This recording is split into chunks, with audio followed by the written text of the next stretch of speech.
எப்படியோ ஒரு வழியா எங்க வீட்டுக்கோ, மாமியார் வீட்டுக்கோ ஒரு பெரிய பாய் சொல்லிட்டு, எங்க வீட்ல இருக்கிற திங்ஸுக்கெல்லாம் "நான் போயிட்டு வரேன்.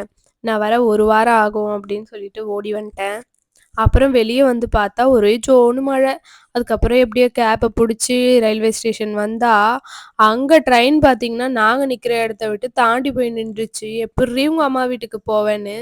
அதுக்கப்புறம் எப்படியோ ட்ரெயின ஓடி போய் குடுகுடுன்னு ஓடி, ட்ரெயினையும் புடிச்சு, அதுக்கப்புறம் போய் உட்காந்துட்டோம். இந்த கல்யாணத்துக்கு அப்புறம் பொண்ணுங்களுக்கு ஏன் அம்மா வீடு இவ்ளோ புடிக்குதுன்னு எனக்கு இப்ப தான் தெரிஞ்சுச்சு. கல்யாணத்துக்கு அப்புறம் தான். ஏன்னா வந்து நான் வந்து சென்னை, இவங்க வந்து திருப்பூர். இங்கருந்து அவ்ளோ தூரம்ன்றது ரொம்ப கஷ்டமான ஒரு விஷயம் தான். இப்ப பார்த்தீங்கன்னா, அம்மா வீட்டுக்கு போறது வந்து ஒரு இளைப்பாறுறதுக்காக போற மாரியே நான் போயிட்டு போயிட்டு வரேன். அதுக்கப்புறம் பார்த்தீங்கன்னா வந்து வந்தே பாரத் ட்ரெயின் வந்து உண்மையாவே வந்து நீட் அண்ட் கிளீனா வச்சிருந்தாங்க. உண்மையாவே சூப்பரா இருந்தது ட்ரெயினு. அங்க வந்து பார்த்தீங்கன்னா, உடனே உடனே நமக்கு ஸ்நாக்ஸு, ஃபுட்டு எல்லாமே உடனே உடனே குடுத்துக்கிட்டே இருந்தாங்க. பார்த்தீங்கன்னா வந்து ஒரு டீ குடுத்தாங்க. அது பார்த்தீங்கன்னா, ஹாட் வாட்டரும், மிக்ஸரும் மாரி குடுத்தாங்க. பிஸ்கட்டும் குடுத்தாங்க. அத வந்து மிக்ஸ் பண்ணி குடிச்சா அப்படியே டீ வந்துரும் அப்டின்னாங்க. எனக்கு வந்து அது டீ மாதிரி இல்ல. என் ஹஸ்பண்ட் வந்து நல்லா தான் இருக்குன்னாங்க. பாக்க ஆனா டீ மாரி தான் இருந்துச்சு. ஆனா குடிச்சு பார்த்தா எனக்கு ஒரு மாரி அந்த டேஸ்ட் புடிக்கல. என் ஹஸ்பண்ட் வந்து "நல்லாருக்கு, சூப்பரா இருக்கு. டீ குடிக்கிற மாரி தான் இருக்கு" அப்டின்னு சொன்னாங்க. நான் பார்த்தீங்கன்னா வந்து, இந்த டோரா புஜ்ஜிலலாம் வர மாரி காடு, மலை, அம்மா வீடு அப்டின்ற மாரி தான் போயிட்டுருந்தது. ஏன்னா, அந்த மாரி தான் தாண்டி தாண்டி மலைய கடந்தோம், தண்ணிய கடந்தோம், எல்லாம் கடந்து போயிட்டுருந்தோம். உண்மையாவே ட்ரெயின் வந்து செம்ம ஃபாஸ்ட்டா போயிட்டுருந்தது. நமக்கு வந்து உள்ள வந்து எந்த ஃபீலுமே இல்ல. ட்ரெயின் போற மாரியே, ஏதோ வீட்டுக்குள்ள இருக்கிற மாரி தான் இருந்துச்சு. உண்மையாவே நல்லா இருந்துச்சு. அதுக்கப்புறம் பார்த்தீங்கன்னா வந்து ஜாலியா தான் போயிட்டுருந்தது. அப்படியே பாட்டெல்லாம் கேட்டுட்டு, மூவிலாம் பார்த்துட்டு அப்படியே போயிட்டே இருந்தோம். ஜாலியா தான் இருந்துச்சு. அதுக்கப்புறம் பார்த்தீங்கன்னா வந்து, இந்த இயற்கையெல்லாம் ரசிச்சுட்டு ஜாலியா போயிட்டுருந்தோம். அதுக்கப்புறம் பார்த்தீங்கன்னா வந்து, டிஃபன் வந்து உடனேவே குடுத்துட்டாங்க. எல்லாமே உடனே உடனே குடுத்துக்கிட்டே இருந்தாங்க. பட் சாப்பிட முடியல. அதனால நம்ம கொஞ்ச நேரம் கழிச்சு சாப்பிடுவோம் அப்டின்ட்டு இருந்தோம்.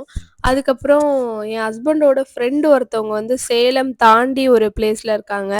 அங்க அவங்க இருந்தாங்களாம். அப்ப சொன்னாங்க, "நான் அங்க தான் இருக்கேன். உங்களுக்கு பாய் சொல்லிட்டு போறேன்" அப்டின்னு ரயில்வே ஸ்டேஷன்ல நின்னுட்டு இருந்தாங்க. நாங்க பார்த்தீங்கன்னா வந்து, சரி பாய் சொல்லுவோம் அப்படின்னு பார்த்தா, இந்த ட்ரெயின் மின்னல் வேகத்துல போது. சரி நம்ம பாய் சொல்லுவோம் அப்படின்னு பார்த்தா, அவரு எங்க இருக்காருன்னு எங்களுக்கும் தெரியும். நாங்க எங்க இருக்கோம்னு அவருக்கும் தெரியல. அதுக்கப்புறம் பார்த்தா வீடியோ எடுத்துட்டே வந்ததுனால, வீடியோவ ஸ்லோ மோஷன்ல பார்த்தா அவரு நின்னுட்டு இருந்தாரு. எங்களுக்கு பாய் சொல்றதுக்காக. அதுக்கப்புறமா வந்து எப்படியோ அவரையும் பார்த்துட்டு, பாய் தான் சொல்ல முடியல. இந்த ட்ரெயின் வந்து மின்னல் வேகத்துல போது அவ்ளோ ஃபாஸ்ட்டா. அதனால ஒண்ணுமே தெரியல. அதுக்கப்புறம் எப்படியோ ஒரு ஜாலியா போயிட்டுருந்தது. அதுக்கப்புறம் சரி டிஃபனாயாவது சாப்பிடுவோம் அப்படின்ட்டு டிஃபன் சாப்பிடலான்னு ஓப்பன் பண்ணேன். அதுக்கப்புறம் பார்த்தீங்கன்னா வந்து, டிஃபன் வந்து அவ்ளோ கிளீனா தான் குடுத்துருந்தாங்க நல்லா. நல்லா வந்து ஒரு பிளேட் மாரி வச்சு நமக்கு நீட் அண்ட் கிளீனா குடுத்துருந்தாங்க. அதுலயும் வந்து ஸ்பூனு, ஃபோர்க்கு எல்லாமே இருந்துச்சு. அந்த டிஃபன்ல என்னென்ன இருந்துச்சுன்னு பார்த்தீங்கன்னா வந்து, பொங்கல் குடுத்துருந்தாங்க. அப்புறம் வந்து கேசரி, வடை, அப்புறம் வந்து சாம்பார், சட்னி எல்லாமே இருந்துச்சு. நம்ம குடுத்த மணிக்கு இவ்ளோ பண்றதுலாம் வந்து ரொம்ப ரொம்ப பெரிய விஷயம். உண்மையாவே வந்து நல்லா இருந்துச்சு. எனக்கு வந்து சுமாரா தான் இருந்தது ஃபுட்டு சாப்பிட. என் ஹஸ்பண்ட் வந்து "நல்லா தான் இருக்கு" அப்படின்னு சொன்னாங்க. இந்த வீடியோலயே அவங்க ரியாக்ஷன் பார்த்தா உங்களுக்கே தெரியும். அவங்க நல்லா தான் இருக்குன்னு சொன்னாங்க. எனக்கும் ஓகேவா தான் இருந்துச்சு.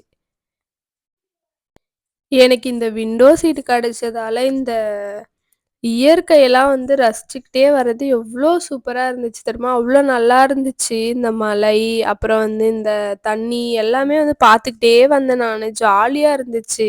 அத பார்க்கவே வந்து கண்ணுக்கு அவ்ளோ நல்லா இருந்துச்சு. எனக்கு நேச்சர்னா ரொம்ப பிடிக்கும். நல்லா இருந்துச்சு. அதுக்கப்புறம் பார்த்தீங்கன்னா, உடனே கேக்கையும் எடுத்துட்டு வந்து தந்தாங்க. இந்த வீடியோல பார்த்தீங்கன்னா, என் ஹஸ்பண்ட்க்கு தூக்கம் வந்துருச்சு. அதுக்கப்புறம் எப்படியோ வைப் பண்ணிட்டு எப்படியோ வந்து சென்னை வந்துட்டோம்.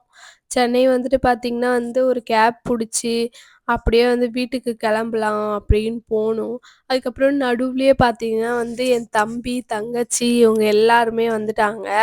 அவங்களையும் கூப்பிட்டுட்டு அப்படியே போயிட்டோம். எப்படியோ ஒரு வழியா. போய் சேர்ந்தாச்சு சென்னைக்கு. வீட்டுக்கு போனேன். எங்க அம்மா வந்து எறா குழம்பு, நண்டு எல்லாமே செஞ்சு வச்சிருந்தாங்க. நான் 1 மாசம் விரதத்துல வேற இருந்தேன் புரட்டாசிக்கு. எப்படியோ போயிட்டு ஒரு புடி புடிச்சாச்சு. உண்மையாவே சூப்பரா இருந்துச்சு ஜர்னி.